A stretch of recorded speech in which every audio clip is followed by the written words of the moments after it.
కరెక్ట్గా సాక్ష్యం ఇచ్చేవాడివి నువ్వే అని దేవుడితో చెప్తూ దేవుడికి మహిమ కలుగుతాక యోహేలు 2వ అధ్యాయము 12వ వచనం.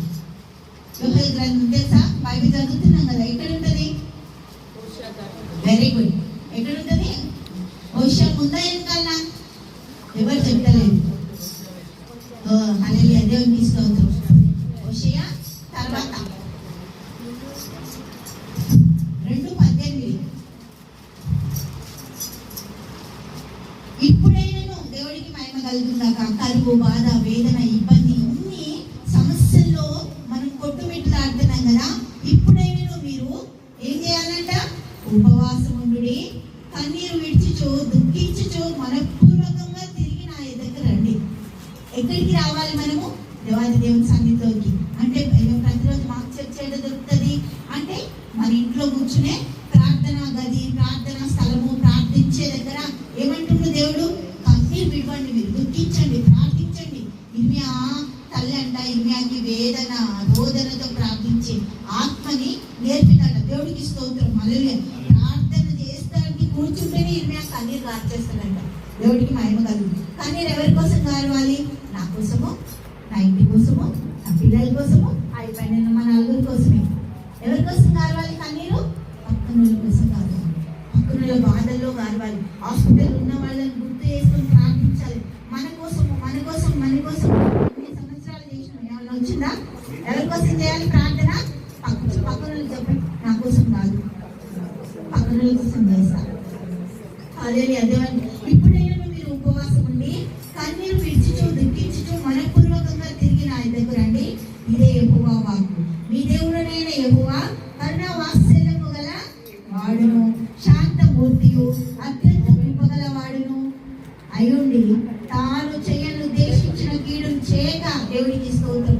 హల్లెలూయా. 13 కూడా. యోయేలు 2వ అధ్యాయము 13వ వచనం.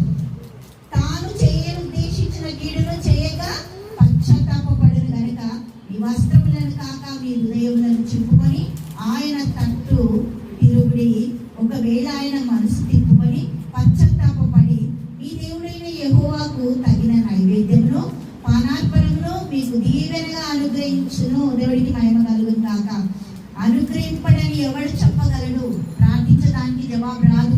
అయిపోయింది, మేము ఇన్నేళ్ళు చేసినాం, మాకు ఏమొచ్చింది, దేవుడు చూడట్లేదా మమ్మల్ని? అలా క్వశ్చన్స్ చాలా ఉంటాయి. ఎప్పుడు జవాబు రానప్పుడు.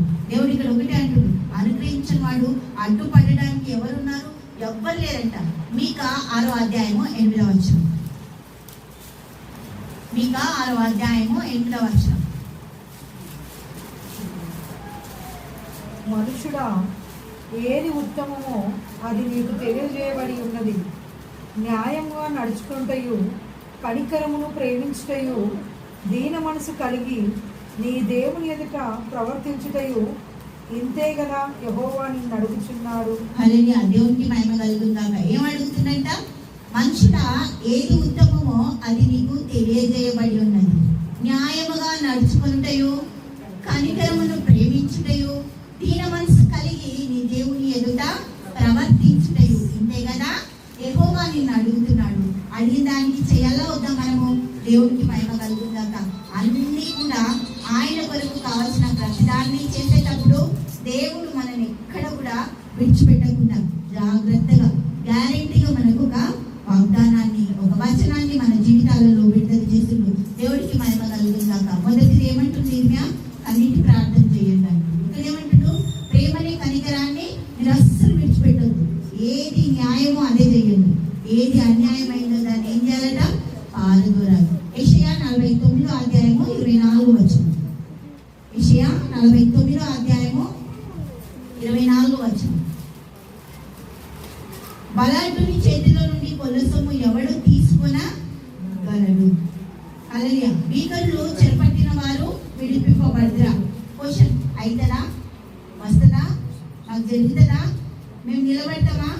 మాకు అవసరాలు తీరుతాయా? మాకు అసలు ఉన్న సమస్యల దగ్గర మేము బయటకు వస్తామా? కదా. అందరికీ క్వశ్చన్లు. ప్రతి ఒక్కరికి కనీసం మినిమం 10 క్వశ్చన్లను ఉంటాయి కదా. దేవుడి అక్కడ అదే అంటుంది, మేము బాగుపడతామా? మేము మంచుకుంటామా? ఆరోగ్యంతో నడుస్తామా? అంటే దేవుడు 25లో ఏమంటుడు? యెహోవా ఇలాగా సెలవిచ్చి ఇచ్చి ఉన్నాడు.